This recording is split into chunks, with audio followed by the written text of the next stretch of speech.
نحمده ونصلي على رسوله الكريم اما بعد فاعوذ بالله من الشيطان الرجيم رب اشرح لي صدري ويسر لي امري واحلل عقدة من لساني يفقهوا قولي رب يسر ولا تعسر وتمم بالخير ومن يطع الله والرسول فاولئك مع الذين انعم الله عليهم من النبيين والصديقين والشهداء والصالحين وحسن أولئك رفيقا سبحان ربك رب العزة عما يصفون وسلام على المرسلين والحمد لله رب العالمين۔ ہر قسم کی تعریف اللہ وحدہ لا شریک کے لیے ہے، جس نے ہمیں موقع دیا کہ اس وقت یہاں مل کے اس کی کوئی بات کر سکیں، اور اللہ تعالیٰ نے جو باتیں ہم سب تک رکھیں وہ ہم تک اللہ کے نبی صلی اللہ علیہ وسلم کی ذات کے ذریعے سے پہنچی۔ تو آج ہم تھوڑا سا یہاں دیکھیں گے کہ اللہ کے نبی صلی اللہ علیہ وسلم سے محبت کیا ہے، کیوں کریں اور کیسے کریں۔ میرا خیال ہے کہ مسلمان ہونے کے ناطے ہر انسان اللہ کے نبی صلی اللہ علیہ وسلم سے محبت کا دعویٰ کرتا ہے، اور کیوں نہ کرے، کیونکہ انہی کے ذریعے سے تو اتنا پیارا دین ہم تک پہنچا۔ اللہ تعالیٰ نے بہت سارے احسانات جو انسانوں پہ کیے، لیکن اس میں سے کسی بھی احسان کا ذکر اس طرح نہیں کیا جس طرح اللہ کے نبی صلی اللہ علیہ وسلم کی آمد کا ذکر کر کے سورۃ آل عمران آیت نمبر 164 میں اللہ تعالیٰ نے فرمایا کہ لقد من اللہ علی المؤمنین، بے شک اللہ تعالیٰ نے مومنوں پر احسان کیا ہے۔ کیا؟ اذ بعث فیہم رسولا من انفسہم، کہ ان کے پاس انہی کا ہم جنس رسول بھیجا، یعنی رسول کی آمد انسانوں پہ ایک اللہ کا احسان ہے۔ کیا کیا اس رسول نے؟ یتلو علیہم آیاتہ، وہ اس کی آیتوں کی تلاوت کرتا ہے، یعنی قرآن پاک عربک لفظوں میں ہم سب تک پہنچایا اس نبی نے۔ اور کیا کیا؟ وَيُزَكِّيهِمْ، اور وہ تزکیہ کرتا ہے ان کا، یعنی ان کو گناہوں سے پاک کر کے اور نیکیوں کی رغبت دلاتا ہے۔ وَيُعَلِّمُهُمُ الْكِتَابَ وَالْحِكْمَةَ، اور ان کو کتاب اور حکمت کی تعلیم دی۔ بہت ہی پیاری آیت ہے یہ، اور اس میں اللہ کے نبی صلی اللہ علیہ وسلم کے 4 جو منصب تھے ان کا ذکر ہے۔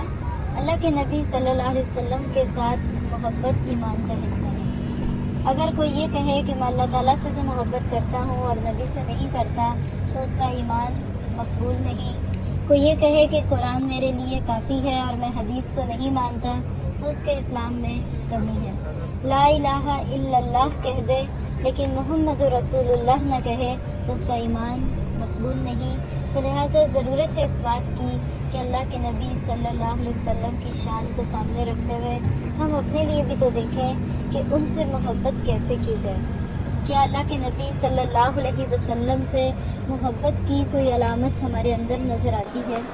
کیا اللہ کے نبی صلی اللہ علیہ وسلم کے ساتھ ہمیں بھی اسی طرح محبت محسوس ہوتی ہے جیسے آپ کے صحابہ کرام کو محسوس ہوتی تھی، جو آپ کو اپنی آنکھوں سے دیکھتے تھے، جنہوں نے آپ کی صحبت پائی، آپ سے علم سیکھا، آپ کے ساتھ اللہ کے راستے میں مشکلات سہیں، تب قسم کی محبت کرتے تھے کہ ان کی ہر وقت یہی کوشش ہوتی تھی کہ ہم اللہ کے نبی صلی اللہ علیہ وسلم کے قریب رہیں، آپ کا قرب پائیں، آپ کی محبت کو پائیں۔ اسی طرح کا ایک محبت کرنے والا ساتھی ایک دن اللہ کے نبی صلی اللہ علیہ وسلم کے پاس آپ کے صحابی تھے، وہ آئے تو چہرہ اداس تھا، تو آپ نے پوچھا کہ آپ اداس کیوں دکھتے ہیں؟ تو کہنے لگے کہ اللہ کے نبی صلی اللہ علیہ وسلم مجھے ایک خیال آیا اور اس خیال نے مجھے اداس کر دیا۔ آپ نے پوچھا کیا ہوا؟ کہا کہ میں ادھر رہتا ہوں، میں جب اپنے کام میں ہوتا ہوں مجھے ایک دم آپ کی یاد ستاتی ہے، آپ کی محبت میرے دل میں آتی ہے، تو میں فوراً یہاں آ کے آپ کو دیکھ لیتا ہوں تو میرے دل کو قرار پہنچتا ہے۔ اسی طرح میں دن بھر جب دل چاہتا ہے میں آپ کو آ کے دیکھتا ہوں تو مجھے ٹھنڈک ملتی ہے، لیکن جس چیز نے مجھے آج اداس کر دیا وہ کیا ہے کہ مجھے اپنی موت یاد آ گئی اور آپ کی موت بھی یاد آ گئی، اور میں نے سوچا کہ مرنے کے بعد آپ نبیوں کے ساتھ ہوں گے، شہداء کے ساتھ اور اعلیٰ مقام میں ہوں گے۔ میں اگر جنت میں پہنچ بھی گیا تو میں تو بالکل ابتدائی درجے کی جنت میں ہوں گا، وہاں اگر مجھے آپ کی یاد ستائی تو میں کیا کروں گا؟ سوال دیکھیے اور جواب دیکھیے، اور ہم اپنے دلوں کا جائزہ لیں۔ اتنی زندگی میں کبھی ایک بار بھی ایسا کوئی خیال ہمارے دلوں کو گزرا کہ اللہ کے نبی صلی اللہ علیہ وسلم کے چہرے کا دیدار، آپ سے ملاقات کی کوشش اور آپ کی صحبت کو پانے کی اتنی طرف دل میں ہو؟ پھر اللہ کے نبی صلی اللہ علیہ وسلم نے بھی ان کو خوش کر دیا یہ کہہ کے کہ ساتھی غم نہ کرو، المرء مع من احب، آدمی اسی کے ساتھ ہوگا جس کے ساتھ اس نے دنیا میں محبت کی ہوگی۔ اگر ہم اس بات کو دیکھیں اور آج اللہ کے نبی صلی اللہ علیہ وسلم کے ساتھ اپنی محبت کے دعوے کو دیکھیں تو کیا واقعی ہم اپنے بارے میں یہ محسوس کرتے ہیں کہ ہم کل اللہ کے نبی صلی اللہ علیہ وسلم کی صحبت پائیں گے؟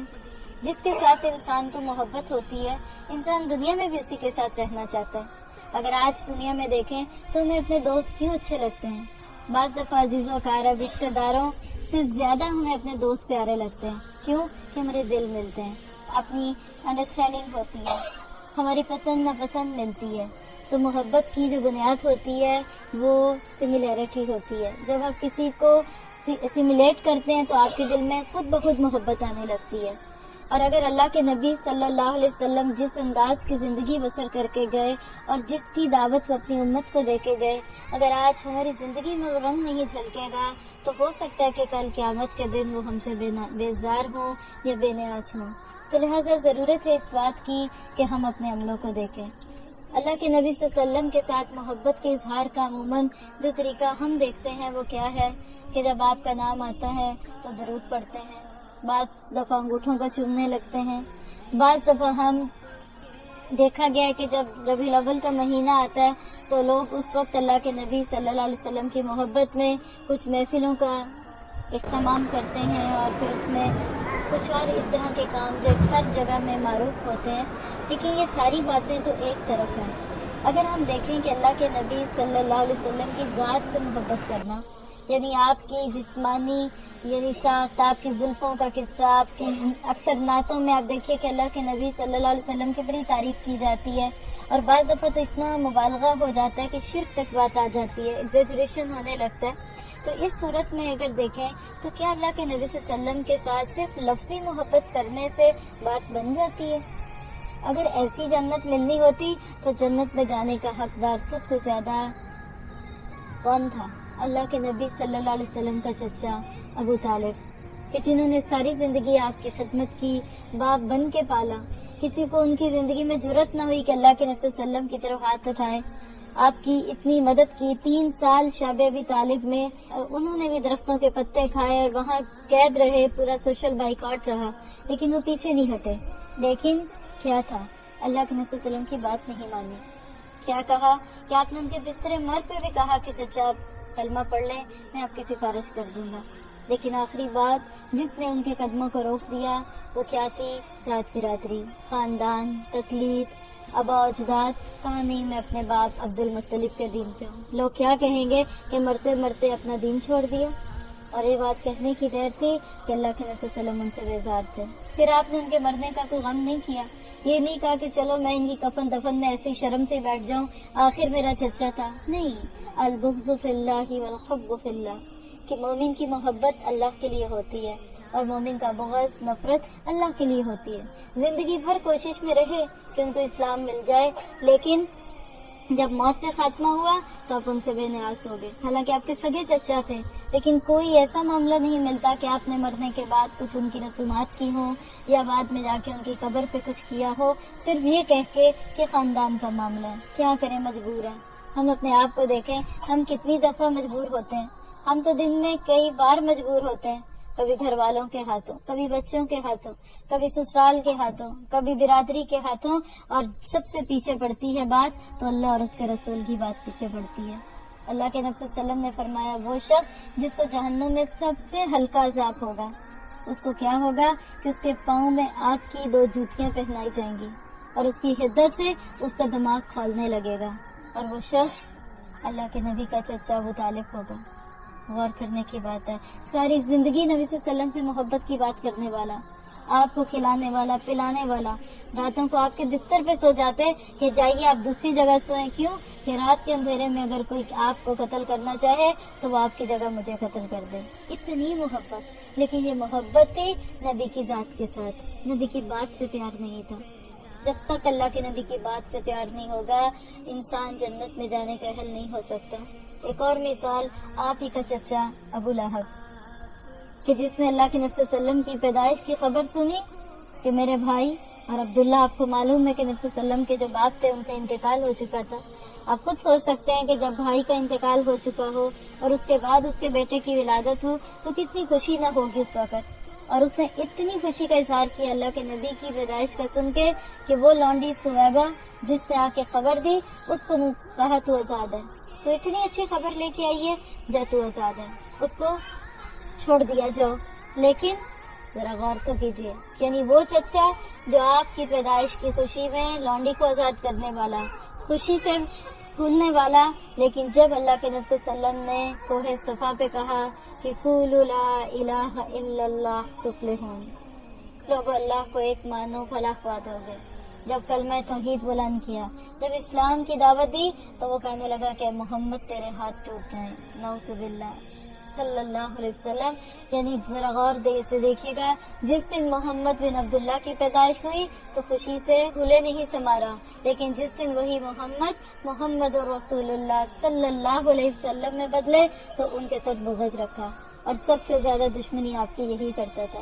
آپ کا چچا بھی تھا، آپ کا ہمسایہ بھی تھا، اس کی اور نبی صلی اللہ علیہ وسلم کی دیوار ایک ساتھ تھی، آپ کی 2 بیٹیوں کا سسر بھی تھا، لیکن اتنا دشمن کہ صبح فجر سے پہلے اس کی بیوی نبی صلی اللہ علیہ وسلم کے راستے میں کانٹے بچھا دیتی کہ کہیں رات کے اندھیروں میں نکلیں گے عبادت کے لیے تو ان کے قدموں میں کانٹے چبھیں گے. اپنے گھر کا کوڑا آپ کے اوپر پھینک دیتے، چھوٹی چھوٹی باتوں پہ آپ کو تنگ کرتے. آخر اللہ کے نبی صلی اللہ علیہ وسلم کے سب بغض کس بات کا تھا کہ آپ کی بات اچھی نہیں لگتی تھی، آپ کا طریقہ اچھا نہیں لگتا تھا. آج ہم سب اپنے آپ کو دیکھیں، اللہ کے نبی صلی اللہ علیہ وسلم سے محبت کا دعویٰ تو ہم کریں گے، اللہ کے نبی صلی اللہ علیہ وسلم کے ساتھ نسبت تو ہم جوڑیں گے، لیکن جہاں بات آتی ہے اس نبی کے طریقوں کی، جہاں بات آتی ہے اس نبی کی سنتوں کی، جہاں ان کے جینے مرنے اٹھنے بیٹھنے کھانے پینے کے طریقوں کی بات آتی ہے، اس سے کتنی محبت ہے. یہ تو بڑی ایک بازاری قسم کی محبت ہو سکتی ہے کہ کسی کو ایک کارڈ خرید کے ایک موقع پہ دے دیا، کسی کو موقع آیا تو گفٹ دے دیا. اصل محبت وہ ہوتی ہے جو انسان کے اندر رہ جائے، اندر آ جائے، جب انسان ویسا بننے کی کوشش کرے جیسا کہ وہ ہو. اور انسان کی یہ فطرت ہے کہ جس سے محبت ہوتی ہے وہ اس سے بننا چاہتا ہے. اگر آج ہم اپنے حالات پہ دیکھیں تو عموماً دیکھ کے کیا احساس غالب آتا ہے. آج ایک مجموعی طور پہ، آپ سب کی بات نہیں لیکن مجموعی طور پہ اگر ہم امت مسلمہ کو دیکھیں تو ہم کس کو فالو کرتے ہیں، کن کا کلچر ہمارے ذہنوں پہ، ہم کن کی طرح بننا چاہتے ہیں، ہم کن کی طرح پہننا چاہتے ہیں، ہم کن کی طرح بولنا چاہتے ہیں، ہماری اٹھان کیسی ہے. المرء مع من احب، آدمی اسی کے ساتھ ہوگا جس کے ساتھ محبت کرے گا. تو لہٰذا ضرورت ہے اس بات کی کہ ہم اپنی زندگی میں وہ کام کریں جو اللہ کے نبی صلی اللہ علیہ وسلم نے کیے. کون سے کام کیے؟ اب میں آپ کے سامنے وہ ایک ایک کر کے رکھنا چاہوں گی اور ہم سب دیکھیں اگر ہم بھی وہی کام کر رہے ہیں تو انشاءاللہ تعالی یہ صرف زندگی کی جدائیاں ہیں، موت کے بعد اللہ تعالیٰ نے چاہا تو اللہ کے نبی صلی اللہ علیہ وسلم سے ملاقات بھی ہوگی، رب کا دیدار بھی ملے گا اور جنتیں بھی ملیں گی. لیکن اگر آج ہمارا مشن وہ نہیں جو اللہ کے نبی صلی اللہ علیہ وسلم کا مشن تھا تو پھر سوچنا پڑے گا کہ کیا صرف محبت کر کے اور کیا صرف آپ کے نام کی نعتیں پڑھ کے ہم جنت میں جا سکتے ہیں؟ نہیں جا سکتے، اس لیے کہ عمل بہت ضروری ہوتا ہے زندگی میں تبدیلی لانے کے لیے. تو اللہ تعالیٰ نے جو نبی صلی اللہ علیہ وسلم کے کام اسی سورۃ آل عمران کی آیت میں رکھے وہ کیا تھے، ایک ایک کر کے آپ کے سامنے رکھوں گی. فرمایا لقد من اللہ علی المؤمنین، اللہ تعالیٰ نے ایمان والوں پر احسان کر دیا. کیا؟ اس بعث فیہم رسولا من انفسہم، جب ان میں رسول بھیجا انہی کا ہم جنس. یہاں ایک چھوٹی سی عقیدے کی بات پیش کروں گی کہ اللہ تعالیٰ فرماتے ہیں کہ رسول ان کا ہم جنس بھیجا. ہم جنس کون ہوتا ہے؟ جو آپ ہی کی جنس ہے. انسان کی جنس انسان سے ملتی ہے، جنوں کی جنس جنوں سے ملے گی، فرشتوں کی جنس فرشتوں سے ملے گی. اب انسان بنا مٹی کا، ہم سب انسان ہیں اور انسان کے سارے حواس اللہ کے نبی صلی اللہ علیہ وسلم میں بھی تھے، وہ انسان تھے. اس کے برعکس آج کچھ لوگ محبت میں اتنا بڑے کہ انہوں نے اللہ کے نبی صلی اللہ علیہ وسلم کو نور کر دکھایا. اب بتائیے، اللہ تعالیٰ فرماتا ہے من انفسہم، وہ تمہارا ہم نفس ہے اور ہم کہتے ہیں کہ وہ نور سے ہے، یا تو پھر ہم مانے کہ ہم سارے بھی نور سے بنے. تو یہ ایک غلط فہمی ہے جو محبت کی بنیاد پہ لوگوں کو ہوئی. یاد رکھیے کہ محبت انسان کو بعض دفعہ حدوں کو پامال کرنے کی دعوت دے دیتی ہے. بدنیتی نہیں ہوتی، کوئی برا ارادہ نہیں ہوتا، نہ سمجھی کی بات ہے، کم عقلی کی بات ہے کہ اللہ کے نبی صلی اللہ علیہ وسلم کو نور کہہ دیا جائے۔ وہ انسان تھے اور انسانوں میں سے آئے، اور کیوں آئے؟ یتلو علیہم آیاتہ، اللہ کے قرآن کی آیتوں کی تلاوت کرتے تھے۔ یعنی نبی صلی اللہ علیہ وسلم کا پہلا کام کیا تھا؟ قرآن پاک کی آیتوں کی تلاوت کرنا۔ آیتوں کی تلاوت سے کیا مراد ہے؟ یعنی ہمارے ہاں تلاوت کا ایک عام مفہوم ہے، اور وہ کیا ہے کہ اونچی آواز سے قرآن پڑھنا، قرأت کے ساتھ جو تلاوت ہے۔ حالانکہ تلاوت اور قرأت میں فرق ہوتا ہے۔ تلاوت کا روٹ کیا ہوتا ہے؟ تلا یا تو تلون، یعنی کسی چیز کے پیچھے لگنا۔ تو جب ہم تلاوت کرتے ہیں تو اس میں مطلب کیا ہوتا ہے کہ قرآن پاک کا جو حصہ ہم پڑھ رہے ہیں ساتھ ساتھ اس کے معنی کو بھی سمجھ رہے ہیں، یعنی لفظوں کا پیچھا معنی کر رہے ہیں، معنیوں کے پیچھے لفظ کر رہے ہیں۔ یعنی ان کی تلاوت کیسی ہوتی ہے کہ ان کو سمجھ میں آ رہی ہوتی ہے۔ ہم سب اپنے آپ سے پوچھیں، جب ہم قرآن پاک پڑھتے ہیں کیا ہمیں سمجھ آتا ہے؟ قرآن پاک کی ایک ایک آیت اپنے اندر سمندر رکھتی ہے معنی کے، کیا ہم سمجھتے ہیں؟ ٹھیک ہے، ترجمے والا قرآن سامنے ہوتا ہے تو ہم اس کو دیکھ کے پڑھ لیتے ہیں، لیکن جو ہی وہ نگاہ سے ہٹا کیا ہمیں یاد رہتا ہے؟ ہم سب اپنا حساب لیں، اس میں کسی کو کسی دوسرے کو کہنے کی ضرورت نہیں۔ قرآن پاک کا کتنا حصہ میں پڑھتی ہوں اور کتنا مجھے سمجھ آتا ہے۔ الحمدللہ آج بھی اس دور میں جب لوگ بہت مصروفیت میں ہیں، پھر بھی ہر روز قرآن پاک کچھ نہ کچھ پڑھنے کا رجحان ہے۔ فجر کے بعد 1 رکوع 2 رکوع یا دن میں یا رات میں لوگ پڑھتے ہیں، لیکن اصل بات کیا ہے کہ جس چیز کو ہم سمجھ نہیں پاتے تو پھر اس کے مطابق ہمارے دل میں تبدیلی نہیں آتی۔ وہ لوگ قرآن پڑھتے تھے، ان کی آنکھوں سے آنسو بہتے تھے۔ وہ لوگ قرآن پڑھتے تھے، ان کی آوازوں کو سن کے غیر مسلم جو تھے وہ اسلام کی طرف آنے لگتے تھے۔ آج ہم قرآن بھی پڑھتے ہیں تو اس میں کتنی غلطیاں کرتے ہیں۔ کیا ہم اس کو پورے مخارج سے پڑھتے ہیں؟ کیا ہمیں زبر زیر کا صحیح پتہ؟ زندگی کی کتنی بہاریں ہم نے دیکھ لی، لیکن ابھی تک ہمیں ہا اور خا کا فرق نہیں سمجھ میں آیا، ابھی تا اور تا کا فرق سمجھ نہیں آیا۔ سا کیوں ہے؟ کبھی آپ نے الفابیٹک کو کھول کے دیکھا؟ سوچتے ہوں گے آپ بھی کبھی یہ اتنے ہا کیوں ہیں؟ ہم تو سب کو ہا ہی کہتے ہیں، ہا خا سب کچھ ہا ہے۔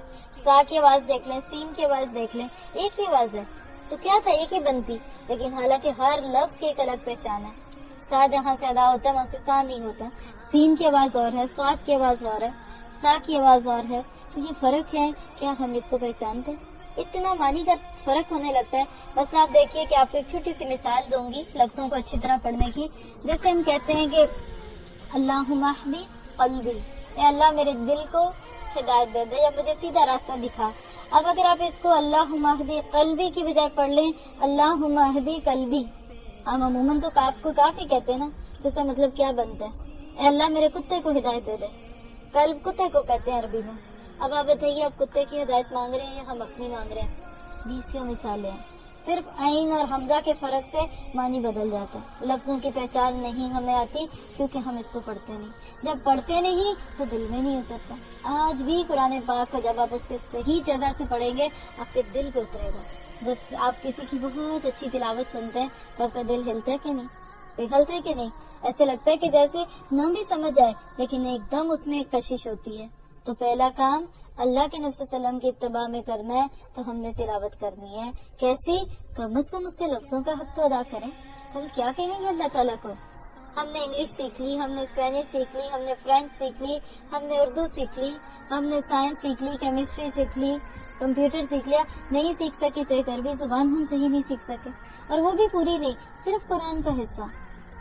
ایک تو اللہ کے نبی صلی اللہ علیہ وسلم کا جو مکی دور تھا تو اس میں بہت آپ کو پتا کہ مسلمانوں پہ مشکلات آتی تھی اور لوگ دشمنی کرتے تھے۔ ابو بکر صدیق رضی اللہ تعالیٰ عنہ جیسے ساتھ جو تھے بہت فیاض اور بہت خدمت کرنے والے لوگوں کی، ان کو بھی لوگوں نے اتنا تنگ کیا کہ انہوں نے کہا کہ میں اب مکہ میں نہیں رہتا، اور اٹھے اور جا کے ہجرت کرنے لگے۔ اب اس دور کے لوگوں میں اور اگر بہت ساری برائیاں بھی تھیں لیکن یہ خوبی ضرور تھی کہ روادار بہت تھے، جیسے ایک دوسرے کی عزت کا بہت خیال کرتے تھے۔ جب ان کو پتا چلا کہ ابو بکر صدیق رضی اللہ تعالیٰ عنہ جیسا اتنا نوبل پرسن ہمارے ظلم کی وجہ سے چلا گیا تو لوگ تو ہمیں بہت برا کہیں گے، تو انہوں نے ایک شخص کو بھیجا اور کہا کہ جاؤ ابو بکر کو بلا کے لاؤ۔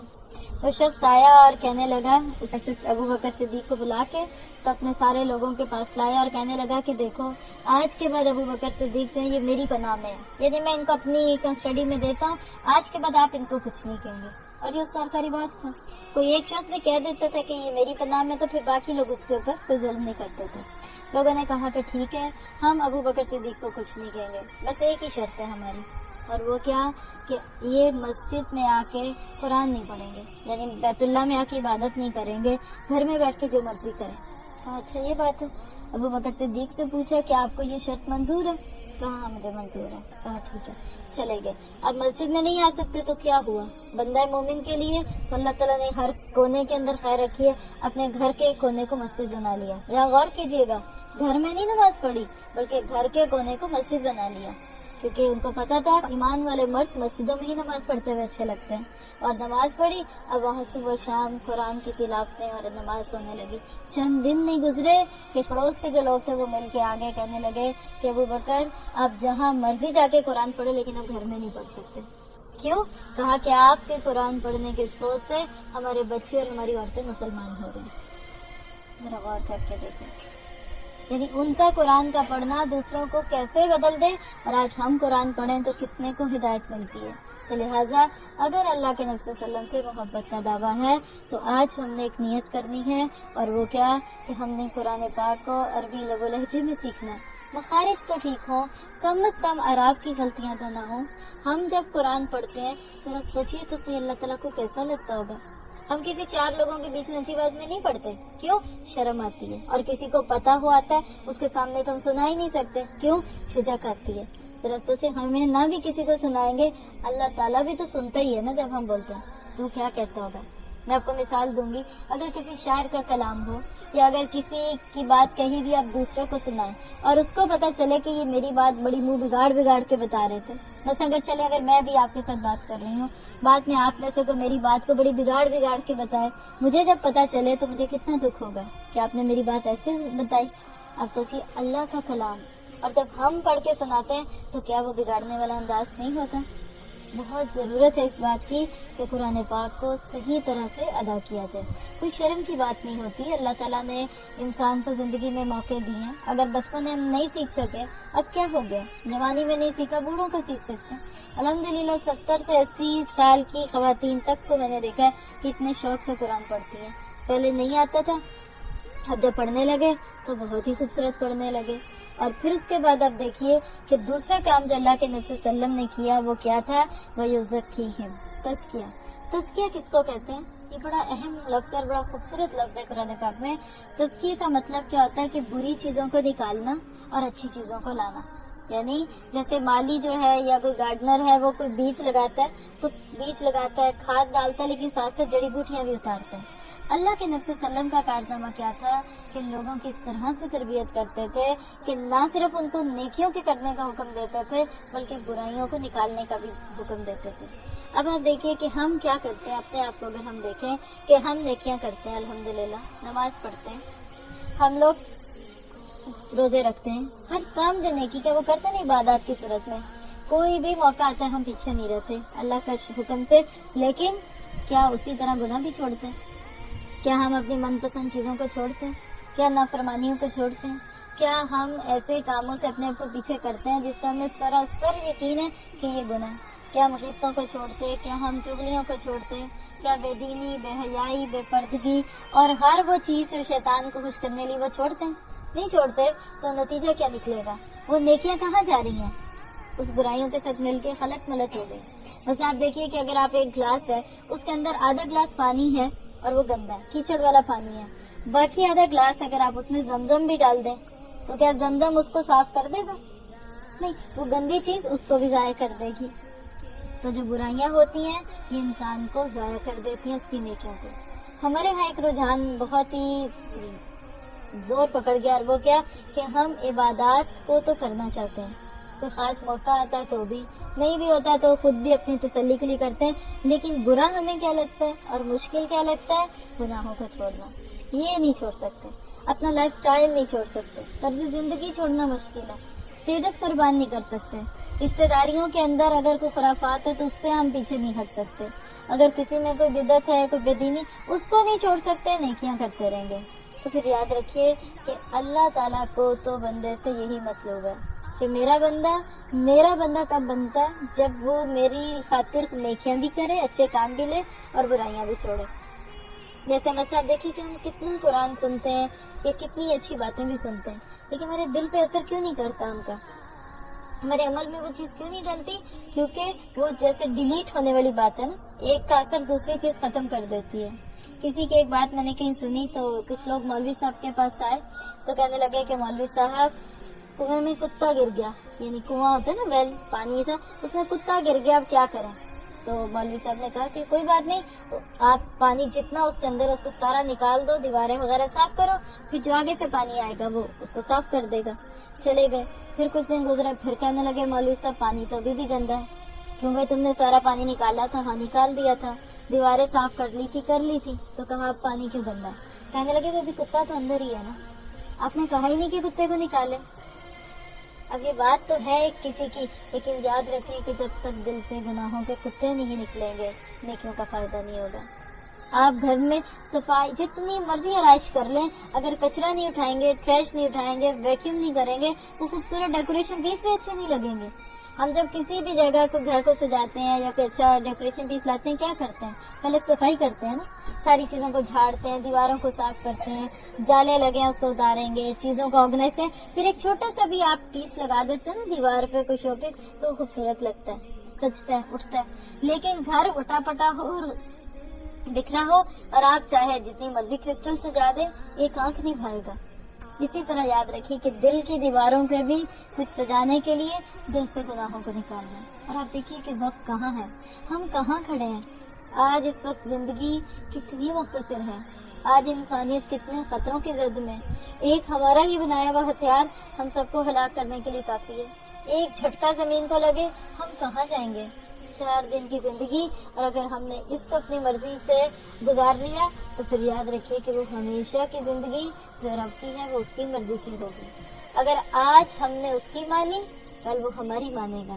یہ ایک بہت خوبصورت اصول ہے، یہ دنیا رب کی چاہیے، جیسی رب چاہے ویسی گزاریں گے تو وہ دنیا لہم فیہا ما یشتہون، ان کو وہ کچھ ملے گا جو وہ چاہتے ہیں۔ ہم کیا چاہتے ہیں؟ یہ دنیا بھی ہماری مرضی کی ہو اور وہ بھی ہماری مرضی کی ہو، دو چاہتے اکٹھی نہیں ملتی، یہاں اس کی مرضی وہاں ہماری مرضی، اور ہے کتنے دن کی دنیا۔ اگر انسان ایک لمحے کے لیے غور کر لے تو آج اگر سانس اکھڑ جاتا ہے تو پیچھے کیا ہے ہمارے پاس؟ اگلا لمحہ، اگلا قدم ہمارا قبر میں ہوگا۔ تو لہٰذا دوسری چیز جو اللہ کے نبی صلی اللہ علیہ وسلم کی محبت میں ہم نے کرنی ہے وہ کیا ہے کہ اپنی زندگی سے گناہوں کو پلک کرنا ہے۔ جیسے ایک ایک بال پلک کرتے ہیں نا اپنا، کہ کہیں دکھ نہ جائے، کسی کو وہ بال نہیں دکھتا اور ہم اس کے ساتھ لڑ رہے ہوتے ہیں کہ یہ نکالنا ہے، یہ بڑا برا لگ رہا ہے چہرے پہ، کسی کو نہیں پتا۔ ہمیں بال تو دکھتے ہیں، ہمیں اپنے پورس میں پھنسی ہوئی میل دکھتی ہے، ہمیں اپنے گناہ کیوں نہیں دکھتے؟ تو اللہ تعالیٰ سے دعا کرتے ہیں کہ اس موقع پہ ہم نیت کریں کہ اسی کام کو اپنی زندگی کا حصہ بنائیں گے، ورنہ یاد رکھیے کہ اللہ تعالیٰ کا انصاف بڑا بے لاگ ہے۔ بنی اسرائیل، جس کو آج ہم یہودی کہتے ہیں، یہ اپنے وقت کی مسلمان قوم تھی، اللہ نے ان کو چنا تھا اپنے پیغام کو عام کرنے کے لیے، یہ خوش فہمیوں میں پڑ گئے، کتاب بند کر دی، اس کو کوئی ہاتھ نہ لگائے، یہ بڑی بابرکت چیز ہے، یہ صرف پادری صاحب کھولیں گے اور ہم کیا کریں گے؟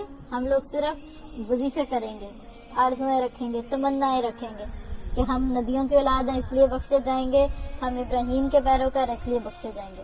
اللہ تعالیٰ نے ان کی ساری خوش فہمیاں ختم کی اور نبی صلی اللہ علیہ وسلم کی آمد کے بعد کہا کہ اب تم پیچھے ہٹو، اور امت محمدیہ آگے آ گئی۔ دوسرے پارے کی پہلی آیت ہم سب کی آنکھیں کھول سکتی ہے۔ اگر یہود کے ساتھ آج اللہ تعالیٰ کا یہ معاملہ ہوا تو کل ہمارے ساتھ نہیں ہوگا۔ یہ تو اللہ کا شکر ہے کہ قرآن کے بعد کوئی دوسری کتاب نہیں ہے، ورنہ یاد رکھے جس طرح آج ہم اپنی کتاب میں یہود کی باتیں پڑھتے ہیں، نصارہ کی باتیں پڑھتے ہیں، اگر ہمارے بعد کوئی کتاب لکھی جاتی تو اس میں ہماری باتیں ہوتی۔ آج کون سی بات ہے جو ہم میں نہیں اور جو دوسروں میں تھی؟ وہ اتنے برے نہیں تھے، ہم اس سے بھی آج برے ہو چکے، لیکن پردہ کیوں رکھا ہوا اللہ نے؟ کیونکہ آج ہمارے بعد کوئی کتاب نہیں۔ تو اگر ہم نے واقعی اپنی نسلوں کو بچانا ہے، سچی محبت دیجیے، ان کو اللہ کے نبی صلی اللہ علیہ وسلم کی سیرت سکھائیے، آپ کی واقعات، آپ کی سنتوں سے محبت، آپ کے طور طریقوں سے پیار، پھر انشاءاللہ تعالیٰ آپ دیکھیں گے کہ آپ کے گھروں میں جو برکت اور رحمت ہوگی۔ بہت سارے موقع اللہ نے آپ کے لیے رکھے ہوئے ہیں، اور صرف آپ کو ایک دفعہ اندر طلب پیدا کرنے کی دیر ہے، تڑپ پیدا کرنے کی دیر ہے، آپ ہر چیز سے فائدہ اٹھا سکتے ہیں۔ آج ہماری نسلیں کیوں بگڑ رہی ہے کہ آج کی ماں اچھی نہیں. آج کے مسلمانوں کو اچھی ماں نہیں ملی. پہلے ماؤں کی کچھ اور ہی فکر تھے. پہلے ماؤں کی ترجیحات اور تھی. وہ بچوں کو دودھ پلاتی تھی تو بسم اللہ پڑھتی تھی, اور چھڑواتی تھی تو الحمدللہ کہتی تھی. وہ بچے کی تربیت ایک مجاہدانہ طریقے سے کرتی تھی. آج اس ماں کے پاس اتنا وقت ہی نہیں کہ بچے کو دودھ بھی پلے. پہلے ماں کی ترجیح کیا تھی کہ بچے کو مجاہد بنانا ہے, میں نے اپنے گھر کے اندر دین لانا ہے. آج وہ ماں اپنے جسم کو سجا رہی ہے, اپنے گھر کو سجا رہی ہے, اس کو دنیا کو صحیح کرنا ہے. نتیجہ کیا ہے کہ بچے بیچارے پریشان ہیں. یقین کریں جتنے ٹیلنٹڈ آج کے بچے ہیں, وہ کہتی ہوں اگر آج مائیں محنت کر لیں انشاءاللہ تعالیٰ پھر محمد بن قاسم بھی پیدا ہوں گے انشاءاللہ, پھر حسن اور حسین جیسے بچے بھی آئیں گے. لیکن ضرورت ہے آج فاطمہ رضی اللہ تعالیٰ عنہ جیسی ماں کی, کیونکہ ماں فاطمہ ہوتی ہے تو بیٹے حسن اور حسین رضی اللہ عنہ جیسے ہوتے ہیں, اور اگر ماں مریم ہوتی ہے تو بیٹا عیسیٰ جیسا ہوتا ہے. اللہ تعالیٰ ہم سب کو اسی طرح کی مائیں بھی بنائے اور ایسی ہی اچھی تربیت کرنے والا بنا دے. سبحان ربک رب العزت عما یصفون وسلام علی المرسلین والحمد للہ رب العالمین.